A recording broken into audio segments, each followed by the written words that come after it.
नमस्कार my dear friends, मैं विनोद चंडालिया, एक आरएएस पीसीएस एजुकेटर, आपके अपने स्टडी के एक नए प्लेटफॉर्म जिसका नाम है निःशुल्क कोचिंग अभियान में आपका हार्दिक अभिनंदन करता हूं। जैसे कि अपनी एनसीईआरटी 6 क्लास की बुक के अपने जो फर्स्ट चैप्टर है वो कंप्लीट कर चुके हैं और ये अपना दूसरा चैप्टर रहेगा जिसका नाम है ग्लोब, अक्षांश एवं देशांतर। देखो ग्लोब क्या होता है। देखो हम अपनी पृथ्वी के बारे में जानते हैं कि पृथ्वी क्या है। वैसे मानते हैं कि गोलाकार होती है, मगर वास्तव में पृथ्वी जो है वो गोलाकार नहीं होती है। ठीक है, पृथ्वी क्या होती है, गोलाकार नहीं होती है। अपने बोलते हैं कि पृथ्वी गोलाकार है, मगर गोलाकार नहीं होती। देखो ये होता है गोल। ठीक है, अगर यहाँ से थोड़ा सा मैं इसको प्रेस कर दूँ, ठीक है, और नीचे से भी थोड़ा सा प्रेस कर दूँ, ठीक है, तो इस प्रकार से ये इस प्रकार से ऊपर से और नीचे से ये थोड़ी सी क्या है, ये चपटी होती है पृथ्वी हमारी। ठीक है, तो हमेशा याद रखना जो पृथ्वी है वो गोलाकार नहीं होती। पृथ्वी जो है ऊपर जो उत्तरी ध्रुव उत्तर और नीचे जो है ये दक्षिणी ध्रुव, ठीक है, दक्षिण की तरफ। ठीक है, यहाँ से ये क्या है, मतलब चपटी आकार की होती है। इस चैप्टर में हम अक्षांश और देशांतर रेखाएं, ग्लोब किसे कहते हैं, इसके बारे में अच्छे से पढ़ेंगे। देखो मैं थोड़ा सा आपको बेसिक बता दूं। जैसे आप यहाँ पे पृथ्वी को देख सकते हैं, ये जो पृथ्वी का मैप आपको नज़र आ रहा है, ठीक है, ये जो डायग्राम जो आपको इमेज नज़र आ रही है वो क्या है, एक ग्लोब है। क्या है, ग्लोब।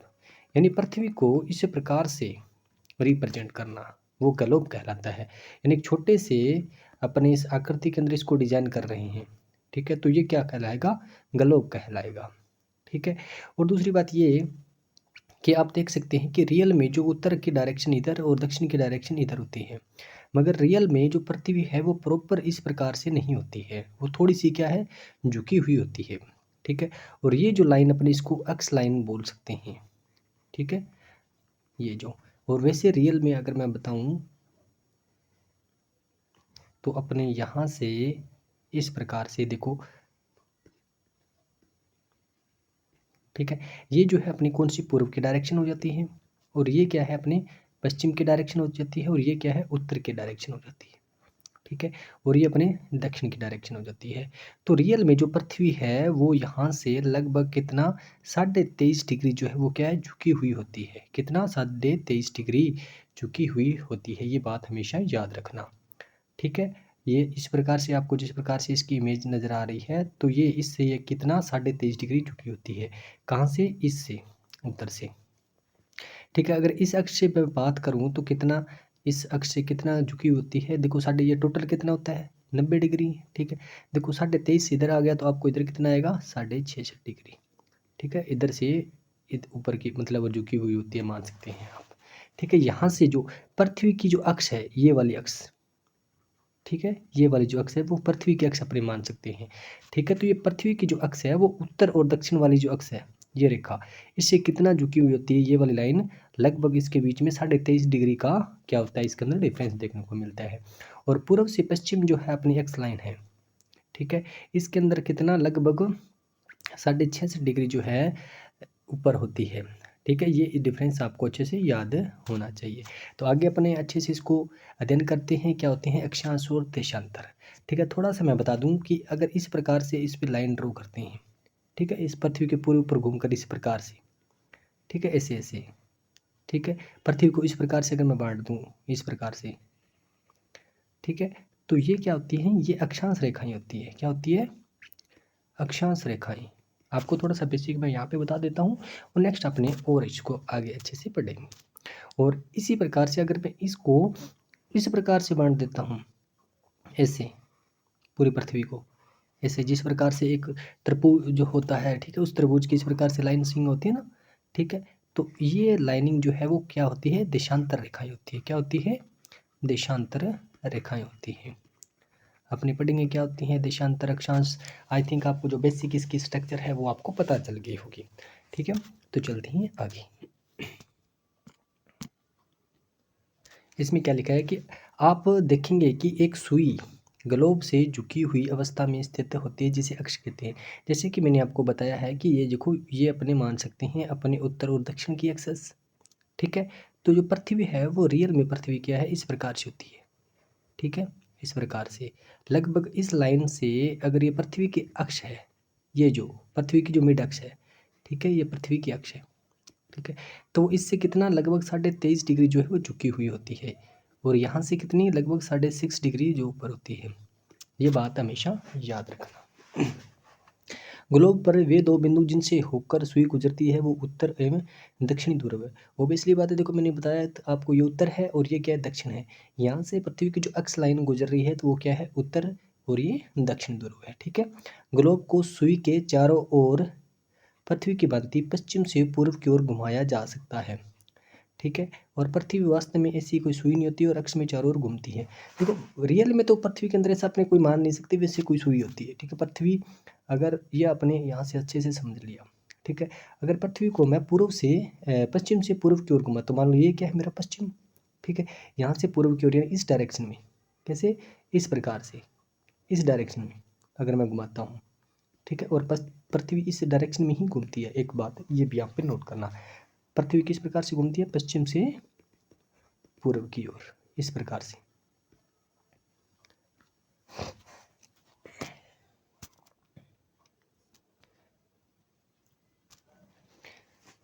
देखो यहाँ पे आप देख सकते हैं कि ये क्या है, अपना उत्तरी ध्रुव। ठीक है। और नीचे अपना क्या आ जाता है, दक्षिणी ध्रुव आ जाता है। अब इसमें क्या लिखा है, इसे विषुववृत्त व्रत कहते हैं। पृथ्वी के उत्तर में स्थित आधे भाग को उत्तरी गोलार्ध एवं दक्षिण में स्थित आधे भाग को दक्षिणी गोलार्ध कहते हैं। देखो ये जो है भूमध्य रेखा होती है, ये जो विषुववृत्त व्रत होता है। ठीक है। यहाँ से मैंने बोला था ना, अगर पृथ्वी को इस प्रकार से अगर मैं बांट देता हूँ, इस प्रकार से अलग अलग, ठीक है, ये जो लाइनिंग पूरी टोटल कंप्लीट पूरी चारों तरफ इसकी लाइनिंग दे देता हूँ मैं। ठीक है। तो ये जो है वो रेखाएं कौन सी होती है, ये होती है अक्षांश रेखाएं। क्या होती है, अक्षांश रेखाएं होती हैं। ठीक है। अक्षांश रेखाएं जो पृथ्वी को, देखो आपने पृथ्वी को अपने यहाँ से इसको इस प्रकार से बांट रही हैं। ठीक है। और ये पृथ्वी के बिल्कुल बीच के अंदर है, यानी विषुवत लाइन है। ठीक है। तो आप देखेंगे जो ऊपर वाला है, क्या ये ऊपर वाला,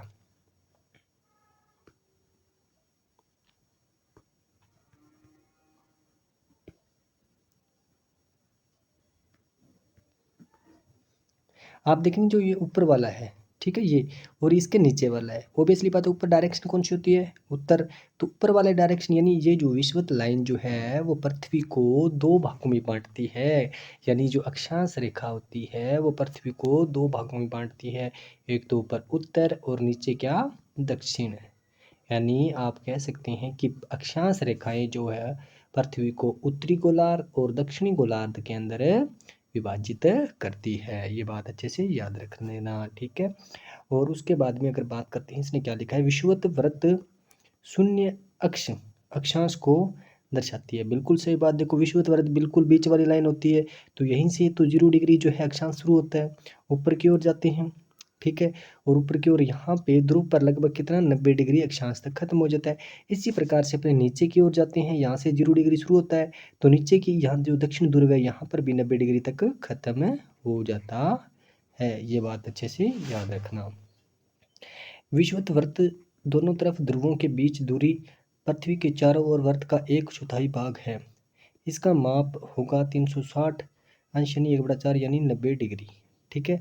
ये बात मैं आपको बता चुका हूँ, क्योंकि यहाँ से लगभग कंप्लीट हो जाता है, उतना ही उधर वाली साइड में हो जाता है, इतना इधर नीचे वाली साइड में हो जाता है, और उतना ही सेम उसके उधर वाली साइड में हो जाता है, सेम पृथ्वी के बैक साइड में। टोटल कितने भाग हो जाते हैं मेरे पास है, 4। यानी ये जो है 90 डिग्री वाला अक्षांश जो है, ठीक है, वो कितने लगभग इसको एक, ये पार्ट अपने को पृथ्वी का 1/4 भाग देता है, ये पार्ट भी 1/4 भाग देता है इधर वाली साइड में, उतना ही उधर वाली साइड में देता है। तो टोटल कितनी हो जाती है मेरे पास, यानी 1/4 प्लस 1/4 प्लस 1/4 प्लस 1/4, टोटल कितने हो गया, 1। ठीक है। यानी मेरे को कितना टोटल, यानी पृथ्वी में 1 मानता हूँ तो मेरे पास कंप्लीट जो इसका भाग अपने को जो है मिल जाता है। चलिए नेक्स्ट क्या है इसमें,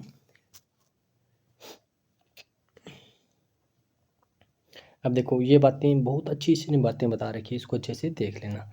देखो इसमें ये क्या बोल रहा है कि ये अपने उत्तरी ध्रुव के बारे में पढ़ चुके हैं कि ऊपर उत्तरी ध्रुव होता है, नीचे दक्षिणी ध्रुव होता है। ठीक है। इसमें क्या बात है, ये जो बीच वाली जो लाइन होती है वो भूमध्य रेखा अपने इसको बोल सकते हैं। ठीक है। या फिर इसको आप विषुवत व्रत भी बोल सकते हैं।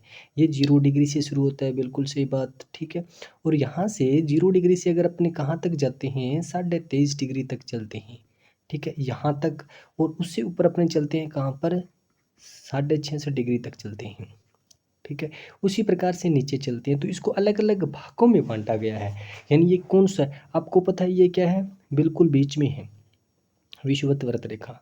ठीक है, क्योंकि जो सूर्य है वो सबसे ज़्यादा कहाँ पर, यहाँ पर ही बढ़ता है। ठीक है, बिल्कुल बीच में है।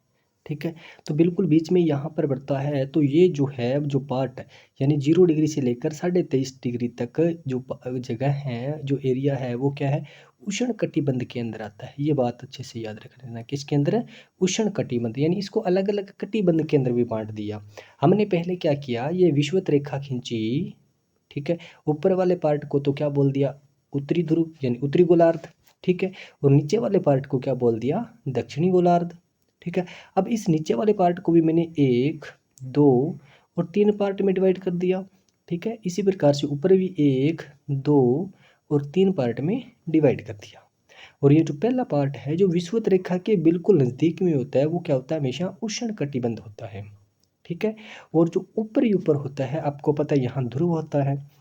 ध्रुवों के ऊपर जो है वो सूर्य का प्रकाश जो है वो कम पहुंचता है। और आप जानते हो कि ध्रुवों पर क्या रहती है, 6 महीने क्या रहता है, दिन। ठीक है, और 6 महीने क्या रहती है, रात रहती है। और यहाँ पर क्या है, बर्फ रहती है, मतलब बर्फ ज़्यादा होती है। ठीक है, अब देखो आपको पता है इस उष्ण का मतलब होता है गर्म। यानी ये जो कटिबंध है वो क्या, गर्म कटिबंध होता है, उष्ण कटिबंध होता है। ठीक है, और ऊपर ऊपर वाला फिर गर्म, नीचे ये गर्म उष्ण गर्म आ गया, तो ऊपर वाला क्या आ जाएगा फिर मेरे पास, शीत। ठीक है, यानी ये शीत कटिबंध आ गया कहाँ से, 650 डिग्री से 90 डिग्री तक। ठीक है, और आपको पता है इन दोनों का बीच का है, तो बीच में क्या आ जाएगा, शीत भी आ जाएगा और उष्ण भी आ जाएगा। यानी शीत प्लस उष्ण, यानी क्या बन गया मेरे पास, शीतोष्ण। ठीक है, यानी ये जो वाला क्षेत्र है, यहाँ से लेकर ये यहाँ से 650 डिग्री से लेकर 23.5 डिग्री तक, ये क्या है, शीतोष्ण कटिबंध होता है। ठीक है, और उत्तर वाली डायरेक्शन में है तो ऑब्वियसली बात है उत्तरी शीतोष्ण आ जाएगा। ठीक है, और यहाँ शीत कटिबंध उत्तर वाला है तो यानी उत्तरी शीत कटिबंध आ जाएगा। ये उष्ण कटिबंध कौन सा है, उत्तर वाला, तो उत्तरी उष्ण कटिबंध आ जाएगा। ये सेम की सेम प्रोसेसिंग नीचे चलेगी। ठीक है माय डियर फ्रेंड्स, ये अच्छे से आपको याद कर लेना। कई बार आपको क्वेश्चन पूछा जा सकता है कि जो आप यहाँ से ना अक्षांशों से, जो पर्टिकुलर एरिया जिन अक्षांशों के बीच में होता है, ठीक है, वहीं उस प्रकार की जलवायु है। ठीक है, मौसम जो है वो उसी कटिबंध के अनुसार होता है। ठीक है, अब आपको पूछ लिया जाता है, देखो ये कर्क रेखा है जो 23.5 डिग्री पे गुजरती है। ठीक है, ये कौन सी होती है, विषुवत रेखा। अब कर्क रेखा और विषुवत रेखा के बीच में क्वेश्चन आ सकता है कि कर्क रेखा से विषुवत रेखा के बीच में कौन सा कटिबंध होता है, तो बेसली बात है उष्ण कटिबंध होता है। और ये क्या होती है, मकर रेखा। क्या होती है ये, सॉरी, उत्तरी ध्रुव वर्त होता है ये क्या होता है, उत्तरी ध्रुव वर्त होता है। और इसी प्रकार से कर्क रेखा ऊपर वाली साइड में आ जाती है उत्तरी भाग में। इसी प्रकार से जो मकर रेखा है वो कौन सी साइड में आ जाती है, नीचे वाली साइड के अंदर आ जाती है।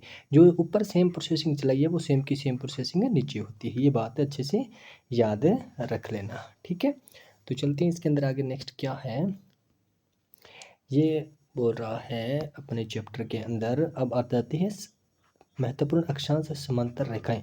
विषुवत वृत्त 0 डिग्री, उत्तर ध्रुव 90 डिग्री तथा दक्षिण ध्रुव दक्षिण के अतिरिक्त 4 महत्वपूर्ण अक्षांश समांतर रेखाएं और भी है, जिस प्रकार से ये मैंने अपने आप को अभी बता दी है। ठीक है, यहाँ से इन ताप कटिबंध को आप जैसे पढ़ सकते हैं। नेक्स्ट चलते हैं।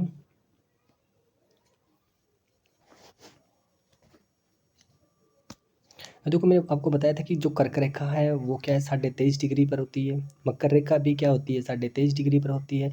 मगर ये क्या होती है, उत्तर में होती है, और ये क्या होती है, दक्षिण में होती है। बस ये याद रखना। ठीक है, और आपको पता है क्या, विषुवत जो है, अब इसके बाद में विषुवत वर्त, देखो मैंने बोला था कि उत्तरी जो वर्त होता है, क्या उत्तरी वर्त, या फिर उसे बोल सकते हैं आप विषुवत वर्त। ठीक है, और नीचे भी क्या होता है मेरे पास, जो दक्षिणी वर्त होता है। ठीक है, क्या होता है, दक्षिणी वर्त होता है। वहाँ पर क्या होता है, यहाँ पर भी क्या होता है, 66.5 डिग्री, और यहाँ पर भी क्या है, 66.5 डिग्री एक रेखा होती है। ठीक है, तो इसे तो बोलेंगे क्या है, दक्षिणी वर्त वाली रेखा, उसे क्या बोलेंगे, उत्तरी वर्त विषुवत रेखा बोल सकते हैं। ठीक है माय डियर फ्रेंड्स, ये बात आपको अच्छे से याद रख लेना। ये पृथ्वी है, पृथ्वी को में अपने ये जो बीच वाली लाइन है वो क्या होती है, विषुवत रेखा होती है, फिर इसे बोलते हैं भूमध्य रेखा बोलते हैं। फिर अपने यहाँ से क्या कर्क रेखा, और इधर उतनी साइड में क्या मकर रेखा, ये 23.5 डिग्री पर होती है, ये भी 23.5 डिग्री पर होती है। ये क्या कहलाती है, मकर, और ये क्या कहलाती है, कर्क रेखा कहलाती है। और यहाँ पर जो 66.5 डिग्री, क्या 66.5 डिग्री पर क्या होते हैं, ये उत्तर वाली साइड में तो क्या होती है, उत्तरी विषुवत होता है, और नीचे वाली साइड में क्या होता है, दक्षिणी विषुवत होता है 66.5 डिग्री पर। ये बात अच्छे से याद कर लेना। ठीक है मेरे फ्रेंड्स। अब देखो पृथ्वी के ताप कटिबंध।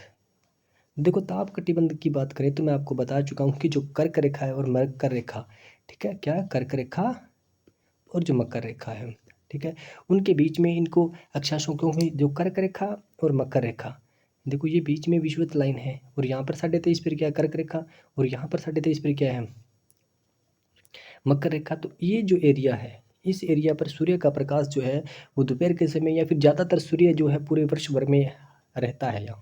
ठीक है, तो इस कारण ये क्या है, उष्ण कटिबंध होता है। जहाँ पर सूर्य का प्रकाश ज़्यादा रहेगा तो ऑब्वियसली बात है वो क्या रहेगा, उष्ण यानी गर्म रहेगा। ठीक है, तो वो क्या कहलाता है, उष्ण कटिबंध कहलाता है। ये बात अपने अच्छे से पढ़ चुके हैं। चलिए नेक्स्ट। अब देखो अपने शीतोष्ण के बारे में पढ़ा था, क्या होता है शीतोष्ण। देखो शीतोष्ण के बारे में पढ़ा था, क्या होता है शीतोष्ण, यानी यहाँ पर क्या है, ऊपर जो ध्रुवों पर क्या, ध्रुवों पर क्या होता है शीत।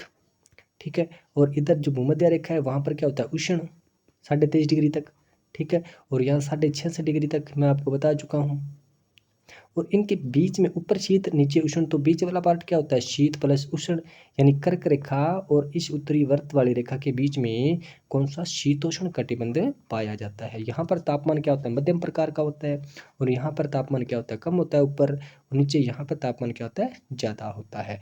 ये इस भाग को अपने क्या बोलते हैं, शीत कटिबंध, और इसको शीतोष्ण, और इसको क्या बोलते हैं, उष्ण कटिबंध बोलते हैं। ठीक है माय डियर फ्रेंड्स, ये बेसिक बातें जो आपको अच्छे से याद कर लेनी है। नेक्स्ट हम बात करते हैं कि देशांतर क्या होता है।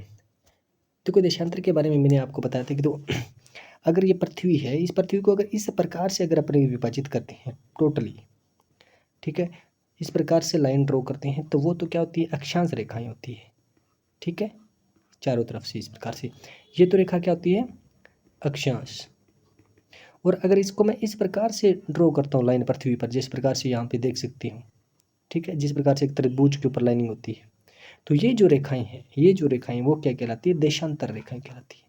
क्या कहलाती है, देशांतर रेखाएं कहलाती है। और जो बीच में से यहाँ से अपने जो शुरू करते हैं ये रेखा, ठीक है, 0 डिग्री से, क्या है 0 डिग्री से, तो वो क्या कौन सी कहलाती है, 0 डिग्री देशांतर रेखा कहलाती है, जिसे अपने क्या बोलते हैं, यामोत्तर रेखा भी बोल सकते हैं, जो टाइम लाइनिंग होती है, जिससे अपनी टाइम को मैनेज होता है। ठीक है माय डियर फ्रेंड्स, आपने इसको पढ़ते हैं कि किसी स्थान की स्थिति, देखो स्थान की स्थिति बताने के लिए, देखो फॉर एग्जांपल, अब देखो यहाँ से ये जो देशांतर रेखा गुजर जाती है, और ये जो है मेरे पास क्या अक्षांश रेखा गुजर जाती है। अपने को पता है कि ये जो पार्ट है जहाँ पर ये देशांतर रेखा और अक्षांश रेखा कटती है, ठीक है, तो अपने इस जगह की इस लोकेशन को अच्छे से बता सकते हैं। ठीक है, तो यानी किसी स्थान का पता बताने के लिए एक्चुअल में, अब देखो ये पृथ्वी है, ठीक है, इस पृथ्वी पर ये तो अक्षांश रेखा होगी, फिर ये अक्षांश रेखा होगी, अब ये देशांतर रेखा होगी, फिर ये भी देशांतर रेखा होगी। अपने को पता है अगर मैंने इस पर्टिकुलर एरिया के बारे में बताना है, इस एरिया के बारे में बताना है, तो कैसे बताएंगे, अपने को पता है क्या, क्योंकि अक्षांश, मान लो ये 23 डिग्री अक्षांश की रेखा है, ठीक है, तो ये तो कंप्लीट यहाँ से लेकर यहाँ तक पूरी पृथ्वी तक जाती है, तो अपने पर्टिकुलर एरिया के बारे में नहीं बता सकते एक। और अगर मुझे पर्टिकुलर एरिया के बारे में बताना है तो इस प्रकार से रेखाएं जो है, यानी ये जो देशांतर रेखा है, मान लो ये 20 डिग्री की देशांतर रेखा है, ठीक है, और ये 23 डिग्री की देशांतर रेखा है, जो एक ऐसा पॉइंट है जहाँ पर 23 डिग्री तो क्या अक्षांश रेखा और 20 डिग्री देशांतर रेखा गुजरती है। ठीक है, तो वो मैं पर्टिकुलर एरिया बता सकता हूँ भी कहाँ पर स्थित होगा। ठीक है माय डियर फ्रेंड्स, आप इस प्रकार से, क्योंकि देशांतर रेखाएं और अक्षांश रेखाएं अपने को एक पर्टिकुलर बिल्कुल स्थान की जो लोकेशन है, स्थान का पता बताने के लिए बहुत ही महत्वपूर्ण योगदान देती है। जिस प्रकार से इसके अंदर पढ़ते हैं क्या है कि अक्षांश के अतिरिक्त कुछ और जानकारियाँ भी आवश्यक होती है अपने जगह को बताने के लिए। देखो प्रशांत महासागर में स्थित टोंगा द्वीप, देखो प्रशांत टोंगा द्वीप कहाँ है आपको पता है क्या? प्रशांत महासागर में है। देखो पृथ्वी बहुत लंबी चौड़ी है आपको पता है, ठीक है। तो हिंद महासागर में स्थित क्या, हिंद महासागर में स्थित कौन सा? मॉरिशस द्वीप। दोनों का अक्षांश जैसे प्रकार से मैंने आपको बताया था कि दोनों का अक्षांश क्या है, 20 डिग्री है, ठीक है, 20 डिग्री दक्षिण में है। मान लो ये जो पृथ्वी है और ये तो क्या है, विषुवत रेखा आ जाती है 0 डिग्री। अब देखो ये जो है मेरे पास नीचे 20 डिग्री अक्षांश है। देखो यहाँ पर भी कोई लोकेशन होगी 20 डिग्री पर, यहाँ पर भी होगी, यहाँ पर भी होगी। अपने को पता है कि पृथ्वी की लंबाई, जो पृथ्वी बहुत लंबी चौड़ी है, ठीक है। तो यहाँ अगर ये 20 डिग्री है, ये भी 20 डिग्री है और ये भी 20 डिग्री है, तो अपन इसका प्रॉपर लोकेशन नहीं बता सकते।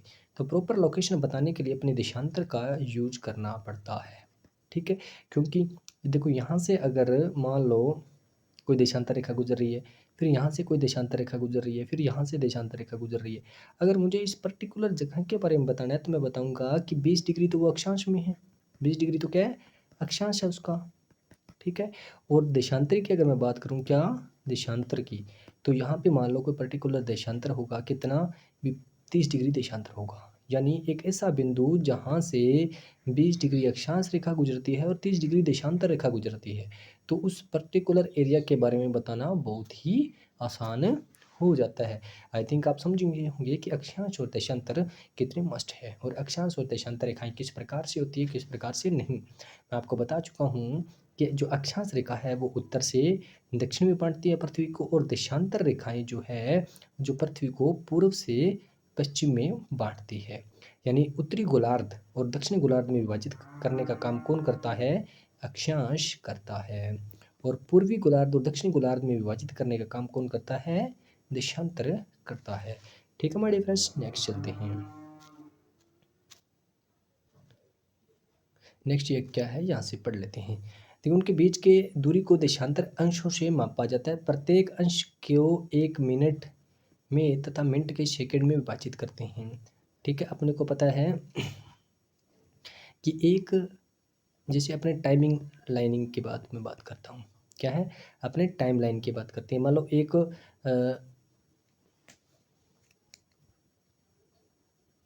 जहाँ से ये जैसे देशांतर रेखा आती है, ठीक है। इस प्रकार से पृथ्वी के 1 सेकंड में स्ट्रक्चर बनाता हूँ। देखो आप जानते हैं कि ये जैसे पृथ्वी है, ठीक है। इस पृथ्वी की जो ये अक्षांश रेखाएं हैं, ठीक है, ये क्या है, अक्षांश रेखाएं हैं। अब देखो अक्षांश रेखा 0 डिग्री है, ठीक है, अक्षांश रेखा 0 डिग्री है। और पृथ्वी की मैंने आपको वहाँ से बताया था कि जो टोटल ये देशांतर रेखाएं हैं, जो अक्षांश रेखाएं हैं वो टोटल ऊपर 90, ठीक है, और नीचे भी कितनी होती है, 90, ठीक है। और इसी प्रकार से देशांतर रेखाओं की बात करता हूँ तो कंप्लीट कितना 360 डिग्री होती है। यानी 180 इधर वाली साइड में और 180 इधर वाली साइड में होती है। अपने को पता है कि पृथ्वी जो कंप्लीट अगर अपने मानते हैं तो वो एक सर्किल कंप्लीट करने में कितना 360 डिग्री जाना पड़ता है, ठीक है। तो उसी प्रकार से इनको बांटा गया है, ठीक है। 180 डिग्री तो पूर्व की ओर, 180 डिग्री किधर, पश्चिम की ओर बांटा गया है। देखो मैं आपको बताता हूँ कि यहाँ से मान लो ये 0 डिग्री अक्षांश रेखा गुजरती है, ठीक है। अपने को पता है कि 24 घंटे के अंदर दिन और रात कंप्लीट हो जाते हैं। यानी 24 घंटे बाद में वो पर्टिकुलर टाइम जो है वो आता है, ठीक है। पर्टिकुलर टाइम कितने, 24 घंटे बाद में आता है, ठीक है। और अपने को पता है टोटल कितना 360 डिग्री वो कितने 24 घंटे के अंदर घूम जाती है पृथ्वी। यानी सूर्य जो है जिस टाइम पर होता है वो 24 घंटे बाद सेम वही टाइम आ जाता है, सूर्य की वही स्थिति आ जाती है। यानी अगर यहाँ 12 बजे हैं दोपहर के, ठीक है, तो अगले दोपहर आने तक लगभग 24 घंटे लग जाते हैं। और जो पृथ्वी है वो कितना 360 डिग्री वो अपना राउंड जो है वो कंप्लीट कर लेती है। तो यहाँ से आप अंदाज़ा लगा सकते हैं कि 1 घंटे के अंदर जो पृथ्वी है वो कितना डिग्री जो वो घूमती है, देशांतर में जाती है। तो यहाँ से आप अगर 360 के अंदर 12 को डिवाइड करते हो, क्या है, 360 को अगर 24 से डिवाइड करते हो, 24 से डिवाइड करते हो तो इसको कंप्लीट काटने पर अपने पास कितना आ जाता है, 15 आ जाता है। यानी 1 घंटे के अंदर 15 डिग्री जो है 1 घंटे में मान लो मैंने कितना बोला आपको 180 है ना टोटल, ठीक है, यानी 15 डिग्री अक्षांश जो है वो आगे की ओर चला जाता है 1 डिग्री में 1 घंटे के अंदर। आगे जो टाइम लाइनिंग वाली बात आएगी मैं आपको अच्छे से बताऊंगा, क्योंकि देशांतर रेखाएं जो होती है वो टाइम पीरियड को बताने के लिए बहुत ही लाभदायक होती है। इसी प्रकार से अपनी जो 0 डिग्री देशांतर रेखा होती है, क्या, एक सेकेंड, यहाँ से चलती हैं, ये देखो, ये जो 0 डिग्री देशांतर रेखा है, ये जो, ठीक है, ये जो 0 डिग्री देशांतर रेखा है, ये अपने को क्या टाइम के बारे में बताती है। तो इसे अपने प्रमुख याम्योत्तर, क्या, याम्योत्तर रेखा बोलते हैं, ठीक है, क्योंकि टाइम जो भी पृथ्वी के ऊपर किसी भी जगह का टाइम है वो बताने के लिए काफ़ी महत्वपूर्ण है। क्योंकि यहाँ पर अगर सूर्य के 12 बजे हैं, कंप्लीट दिन के 12 बजे हैं और सूर्य प्रॉपर है, तो यहाँ पर अगला जो टाइम है प्रॉपर आने के लिए, यानी पृथ्वी जो है आपको पता है इस प्रकार से अगर राउंड करती करती सूर्य, आपको पता है कि सूर्य यहाँ पर बिल्कुल खड़ा है, स्थित है, ठीक है, सूर्य चक्कर नहीं लगाता, सूर्य चक्कर नहीं लगाता, चक्कर कौन लगाता है, ये पृथ्वी चक्कर लगाती है। यानी सूर्य की जब किरणें यहाँ पर प्रॉपर पड़ रही है, तो जैसे जैसे ये घूमती जाएगी तो बिल्कुल बैक साइड में जाएगा, तब रात हो जाएगी, फिर वापस यहाँ कंडीशन आने में इसको 24 घंटे लग जाते हैं, ठीक है। तो अपने को पता है इस पूरे पर्टिकुलर यहाँ से पूरे इस गोलाकार को अपने कितने डिग्री में, 360 डिग्री में इसको बांटा है, यानी 360 डिग्री घूमने में 24 घंटे लगते हैं। ये बात अच्छे से याद कर लेना। इतनी सी बात अगर आपको याद होगी तो किसी भी प्रकार का क्वेश्चन आप ऐसे आसानी से कर सकते हैं। चलिए पढ़ते कि इसका मान 0 डिग्री देशांतर है। यहाँ से हम 180 डिग्री पूर्व और 180 डिग्री पश्चिम में आपको बता चुका हूँ, क्योंकि यहाँ से 180 डिग्री इधर वाली साइड में और 180 डिग्री इधर वाली साइड में अपने इसको बांटते हैं। प्रमुख याम्योत्तर है, 180 डिग्री याम्योत्तर मिलकर पृथ्वी को 2 समान भागों में, बिल्कुल मैंने बोला था, एक तो क्या पूर्वी गोलार्ध और दूसरा पश्चिमी गोलार्ध के अंदर विभाजित करता है। जिस प्रकार से अक्षांश रेखाएं पृथ्वी को दक्षिणी और उत्तरी गोलार्ध में विभाजित करता है, उसी प्रकार से देशांतर रेखाएं पृथ्वी को पूर्वी और पश्चिमी गोलार्ध में विभाजित करते हैं। इसलिए किसी स्थान के देशांतर के आगे पूर्व के लिए अक्षर पू तथा पश्चिम के लिए अक्षर प्र का उपयोग किया जाता है। बिल्कुल ये भी बात आपको पता है, ठीक है। अब देखो हमेशा एक बात याद रखना, जब देशांतर की बात आए, क्या, देशांतर की, तो कभी भी उत्तर या दक्षिण नहीं लगेगा, ये बात हमेशा याद रखना। कई बार क्वेश्चन के अंदर 4 ऑप्शन आते हैं तो वहाँ कई बार लिखा होता है क्या, उत्तरी देशांतर। देखो वहाँ से आप सीधा साधा समझ जाते हो कि कभी देशांतर के आगे उत्तर और दक्षिण नहीं आता, क्योंकि देशांतर जो है वो क्या है, हमेशा पूर्व और पश्चिम लाइनिंग जो है वो बताती है। पृथ्वी को जो देशांतर है वो पूर्व से पश्चिम में बांटने का काम देशांतर रेखा ही करती है, ठीक है। और अक्षांश की बात करें तो अक्षांश में कभी भी क्या, पूर्व और पश्चिम में नहीं आएगा, कभी पूर्वी अक्षांश या पश्चिमी अक्षांश नहीं लिखा आएगा। ये बात यहाँ से अच्छे से नोट कर लेना, ठीक है माय डियर। चलती है नेक्स्ट, थोड़ा सा आगे क्या है इस बुक के अंदर।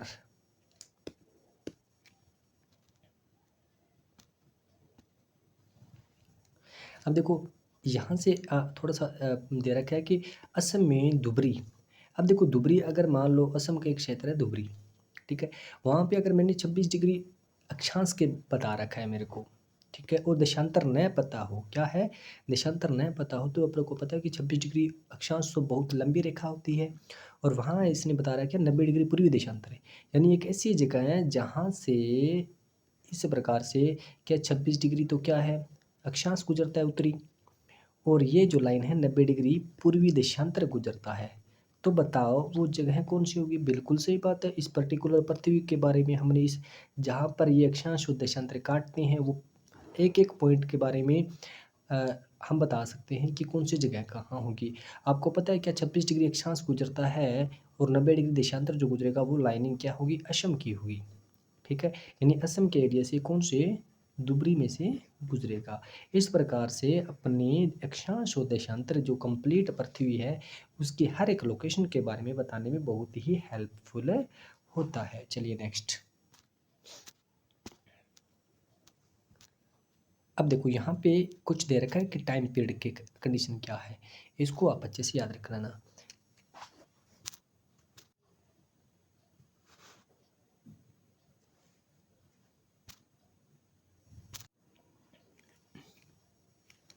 चलिए देखो, आपको पता है कि जो ये क्या है, ग्रीनविच से रेखा गुजरती है, कौन सी, याम्योत्तर रेखा, जिसे बोलते हैं 0 डिग्री देशांतर। क्या बोलते हैं? 0 डिग्री देशांतर। ठीक है माय डियर। और अब देखो, ये अलग अलग मैंने आपको बताया था कि 1 डिग्री क्या, देखो 1 घंटे के अंदर मैंने बताया था कितना, 15 डिग्री जो है रेखा देशांतर जो वो आगे जाता है। ठीक है। अब देखो, तो 1 घंटे के अंदर 15 डिग्री जाता है, तो बताओ 1 डिग्री के अंदर कितने गया? तो अपने को पता है 1 घंटा यानी 60 मिनट में लगभग 15 डिग्री, क्या 15 डिग्री जो देशांतर है वो आगे हो जाता है। ठीक है। यानी अगर ये जो है अपने पास किधर गई 0 डिग्री, ये रही। ठीक है। इस 0 डिग्री से अगर टाइम क्या है मेरे पास, मान लो 12 बजे हैं, क्या है, मतलब टाइम स्टार्ट होता है वहाँ पे, जीरो जीरो से अपने टाइम को शुरू कर लेते हैं। ठीक है। जीरो से अपने टाइम यानी रात के 12 बजे हैं जिसे बोलते हैं। तो अब बताओ कि अगर ये जो लाइन है, ठीक है, यहाँ पर अगर अक्षांश में बोल दूँ क्या 15 डिग्री है, तो बताओ उस समय क्या टाइम होगा? तो उस समय बिल्कुल सही बात है, टाइम क्या होगा, 15 डिग्री में 1 घंटा आगे होता है। तो 15 डिग्री के पर क्या होगा, अगर 0 डिग्री पर रात के 12 बजे हैं, ठीक है, रात के क्या है 12 बजे हैं, तो बताओ जो 15 डिग्री है उस पर टाइम क्या होगा? ठीक है। तो ओबियसली बात है, वहाँ टाइम क्या होगा, आपको पता है 1 डिग्री यानी 15 डिग्री पर 1 घंटा आगे हो जाता है। ठीक है। तो 15 डिग्री पर कितना हो गया, 1 बजा होगा रात का। ठीक है। रात का क्या होगा, 1 बजा होगा। उसी प्रकार से अपने अपने को पता है क्या, भारत है, भारत कितना है, लगभग 5.5 घंटे, क्या 5.5 घंटे जो है उस ग्रीनविच रेखा से आगे होता है। क्यों आगे होता है? देखो मैंने आपको बता चुका हूँ, यहाँ पर 82.5 डिग्री, ये जो रेखा अपने जो टाइम का निर्धारण होता है इंडिया में, वो क्या होता है, 82.5 डिग्री पर होता है, 82.5 डिग्री पर होता है। अब देखो मैं फिर से बता दूँ कि वहाँ अगर यहाँ पे 0 डिग्री है, ठीक है, तो बताओ 82.5 डिग्री पर क्या टाइम होगा? देखो 82.5 डिग्री पर क्या टाइम होगा मैं आपको बताता हूँ। मैंने आपको बताया था कि 15 डिग्री पर कितना, 1 घंटा होता है। अब आप 82.5 डिग्री को भाग दे दो किससे, 15 डिग्री से, जितना आंसर आएगा वो उतना टाइम पीरियड आपका हो जाएगा। देखो कैसे हो जाएगा, अगर 82.5 में, अब देखो 15×5 = 75, ठीक है, यानी 75 डिग्री पर अपने को क्या होगा, एक नॉर्मल सी वे में आपको मैं समझाने का प्रयास करता हूँ। 15×75 यानी 75 डिग्री तक तो कितना, लगभग 5 घंटे आगे हो जाता है। ठीक है। और 75 और 82.5 में डिफरेंस कितने का है मेरे पास, 7.5 का। ठीक है। अब देखो 15 डिग्री में कितना होता है, 1 घंटा। ठीक है। अब बताओ 7.5 डिग्री में कितने हो गया, इसका प्रॉपर याद है ना?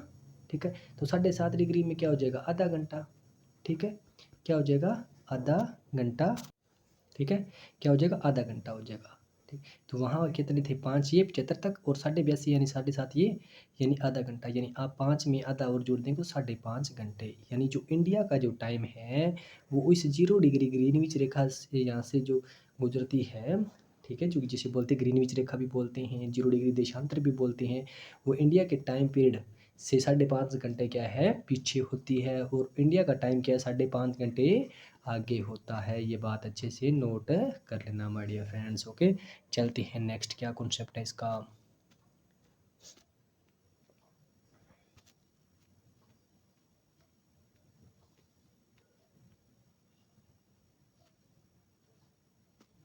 देखो ये कंडीशन जो उसने बता रखी है मैं आपको अच्छे से बता चुका हूँ भी ये क्या मतलब होता है। ठीक है, मैं आपको बता चुका हूँ कि जो देशांतर रेखा क्या है, देशांतर रेखा की टोटल क्या कंडीशन है, 180 डिग्री तो क्या होता है, पूर्व में होता है। ठीक है। और 180 डिग्री ही क्या होता है, पश्चिम में होता है। ठीक है। टोटल कितना होता है, 360 डिग्री होता है। और ये 360 डिग्री का राउंड कंप्लीट करने में पृथ्वी कितना, 24 घंटे का टाइम लगाती है। ठीक है। तो यहाँ से आप अच्छे से अंदाज़ा लगा सकते हैं कि अगर 0 डिग्री पर अगर इतने बजे हैं, तो बताओ, देखो क्वेश्चन आते हैं इस प्रकार के, अगर 0 डिग्री पर मान लो टाइम है कितना, 1 बजा है, तो बताओ कि 30 डिग्री पर टाइम क्या होगा। अपने को पता है कि 15 डिग्री पर इस 0 डिग्री से कितना, 1 घंटा आगे होता है। ठीक है। तो 30 डिग्री पर पूछा है तो यानी 30 डिग्री पर कितना हो जाएगा, 15 दूना 30 यानी लगभग 2 घंटे आगे हो जाएगा। ये क्वेश्चन पूछे जाते हैं माय डियर फ्रेंड्स, ये बिल्कुल बेसिक कॉन्सेप्ट है, इसको आप अच्छे से याद कर लेना। चलते हैं नेक्स्ट।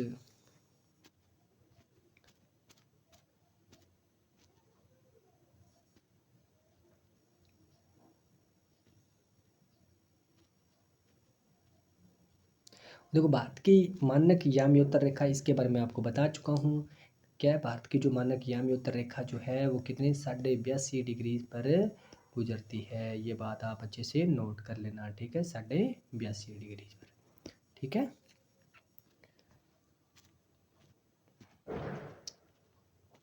अब देखिए इसके कुछ क्वेश्चंस हैं, उसको आप अच्छे से कर लेते हैं। अब देखो प्रमुख याम्योत्तर का मान क्या है, ये अपने कुछ क्वेश्चन कर लेते हैं, उसके बाद में तीसरा चैप्टर करेंगे। देखो प्रमुख याम्योत्तर, देखो मैंने आपको बताया था कि याम्योत्तर जो है वो क्या होता है, 0 डिग्री देशांतर रेखा को बोलते हैं प्रमुख याम्योत्तर। और भारत की प्रमुख याम्योत्तर वो क्या है, 82.5 डिग्री जो है वो भारत की मानक समय रेखा है, भारत की मानक समय रेखा है, ठीक है माय डियर फ्रेंड्स। उसके बाद में शीत कटिबंध किसके नज़दीक पाया जाता है। देखो मैंने आपको बताया था क्या, कि जो ये पृथ्वी है, पृथ्वी की जो विषुवत रेखा है, विषुवत रेखा के पास में कौन सा उष्ण कटिबंध होता है, ठीक है। ये जो मकर रेखा आ जाती है और कर्क रेखा आ जाती है ऊपर, नीचे क्या आ जाती है मकर रेखा, ऊपर क्या आ जाती है ध्रुव, ठीक है। और यहाँ पर ये मेरे पास 66.5 डिग्री विषुवत अपने उत्तरी जो वर्त रेखा आ जाती है। इसी प्रकार से नीचे मेरे पास क्या आ जाती है, 66.5 डिग्री दक्षिणी वर्त विषुवत रेखा आ जाती है। मैंने आपको बताया था कि ये जो रेखा है क्या 23.5 डिग्री और नीचे भी क्या है 23.5 डिग्री, इन दोनों को जो बीच का एरिया है वो क्या होता है, उष्ण होता है, ठीक है। और ऊपर जो शीत यानी ध्रुव के नीचे यहाँ से 66.5 डिग्री तक का जो एरिया होता है वो क्या होता है, शीत होता है, ठीक है। और इधर 66 और 23.5 के बीच में क्या, ऊपर शीत नीचे उष्ण, तो ये बीच का एरिया क्या हो जाता है, शीतोष्ण हो जाता है, यानी शीत प्लस उष्ण शीतोष्ण हो जाता है। ये बात अच्छे से याद रख लेना। बोलता है कि शीत कटिबंध जो है वो किसके नज़दीक पाया जाता है, तो बिल्कुल सही बात है, ध्रुवों के नज़दीक पाया जाता है।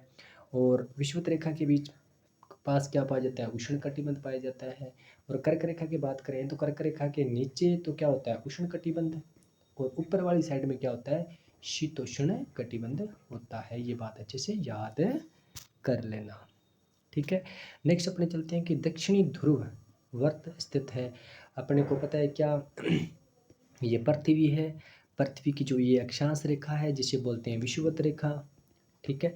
अक्षांश रेखा 0 डिग्री विषुवत रेखा, ऊपर तो क्या होता है उत्तरी गोलार्ध, नीचे क्या होता है दक्षिणी गोलार्ध, सिंपल वे की बात है माय डियर फ्रेंड्स, ठीक है। दक्षिणी ध्रुव वर्त के कहाँ पे होता है, तो ऑब्वियसली बात है दक्षिणी गोलार्ध में होता है, उत्तरी गोलार्ध में उत्तरी ध्रुव, ठीक है। ग्रिड किसका जाल है, देखो ग्रिड मैं आपको बता चुका हूँ कि मान लो ये क्या अक्षांश रेखा और ये क्या है देशांतर रेखा, ठीक है। और ये अक्षांश रेखा और ये देशांतर रेखा, तो ये जो बीच का जो जाल है, ठीक है, या इस प्रकार के एक जाल बना देते हैं ना ग्रिड, यानी ये क्या अक्षांश रेखा और ये देशांतर रेखा, तो इसे अपने बोलते हैं क्या ग्रिड, ठीक है। ये अक्षांश और देशांतर रेखाएं जहाँ आपस में कटती है, ठीक है, तो उन और याम्योत्तर यानी जो टाइम पीरियड उस समय को बताती है, प्लस हमें क्या बताता है, स्थान के बारे में बताता है, तो ये क्या होता है ग्रिड होता है। ये क्या अक्षांशों रेखाओं और देशांतरीय रेखाओं याम्योत्तर का एक जाल होता है, ठीक है माय फ्रेंड्स। और यहाँ पे अपनी क्लास जो है वो ख़त्म होती है, ठीक है। अब इसके कुछ खालिस्तान है उसको अपने भर लेते हैं, चलो कर लेते हैं उनको भी। क्या है मकर रेखा, आपको पता है मकर रेखा कहाँ पर दक्षिणी गोलार्ध में स्थित होती है, कहाँ पे दक्षिणी गोलार्ध में। और बात आ जाए किसकी कर्क रेखा, तो उत्तरी गोलार्ध में स्थित होती है। ये बात अच्छे से याद कर लेना, क्योंकि मैंने आपको बताया था ये पृथ्वी है, ये अगर विषुवत रेखा है तो इसके ऊपर वाली साइड में जो 23.5 डिग्री होगी वो क्या होगी कर्क रेखा, और नीचे वाली साइड में जो 23.5 डिग्री होगी वो क्या होगी मकर रेखा होगी। इसको अच्छे से याद कर लेना। भारत का मानक याम्योत्तर आपको मैं बता चुका हूँ कितना 82.5 डिग्री पर है भारत का मानक याम्योत्तर। अब देखो 0 डिग्री याम्योत्तर को के नाम से जाना जाता है क्या, 0 डिग्री देशांतर रेखा भी बोल सकते हैं, ये फिर इसको मानक समय रेखा भी बोल सकते हैं, मानक समय रेखा भी बोल सकते हैं। देशांतरों के बीच की दूरी तरफ घटती है। देखो ये बात भी अच्छे से देखो यहाँ पे मैंने आपको नहीं बताई, फिर भी बात इस क्वेश्चन से आपको सीखने को मिल सकती है। देखो क्योंकि जो पृथ्वी है इस प्रकार से होती है, ठीक है। अब एक सेकेंड अपने चलते हैं प्रॉपर डायग्राम पर, फिर मैं बताता हूँ आपको। यहाँ पे देखो, चलिए अब देखो ये जो देशांतर रेखाएं हैं, यहाँ पे आप देशांतर रेखाएं देख सकते हैं, क्योंकि देशांतर रेखा जो बिल्कुल यहाँ पे अगर बीच में बात करूँ तो इनके बीच में देखो कितना डिफरेंस है ना, ठीक है। और जैसे जैसे ये ऊपर बढ़ती जाएगी, यहाँ पे देखो बिल्कुल ऊपर बढ़ती जाएगी, ये सेंटर पॉइंट जो है यहाँ पे, तो यहाँ पर उत्तरी ध्रुव के पास आते ही इनकी जो बीच की दूरी है, आप जान रहे हो कि जो बीच की जो दूरी है वो क्या है, घट रही है। क्या है, घट रही है। तो यानी भूमध्य रेखा से अगर अपने उत्तर की ओर जाएंगे या फिर दक्षिण की ओर जाएंगे तो अब क्या है, जो देशांतर रेखाओं के बीच की दूरी है वो क्या है, कम होती जाएगी। माय डियर फ्रेंड्स, ये अच्छे से याद कर लेना।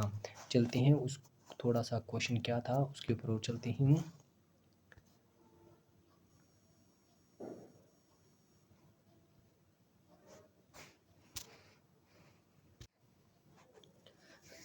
क्या देशांतरों के बीच की दूरी की तरफ घटती है? बिल्कुल अपने अभी कर चुके हैं कि यहाँ से जो भूमध्य रेखा से अगर अपने उत्तर की ओर जाएंगे और दूसरा क्या दक्षिण की ओर जाएंगे तो देशांतर रेखाओं की जो बीच की दूरी है, क्या बीच की जो दूरी है वो क्या है, घटेगी। ठीक है, ये बात है याद रखना।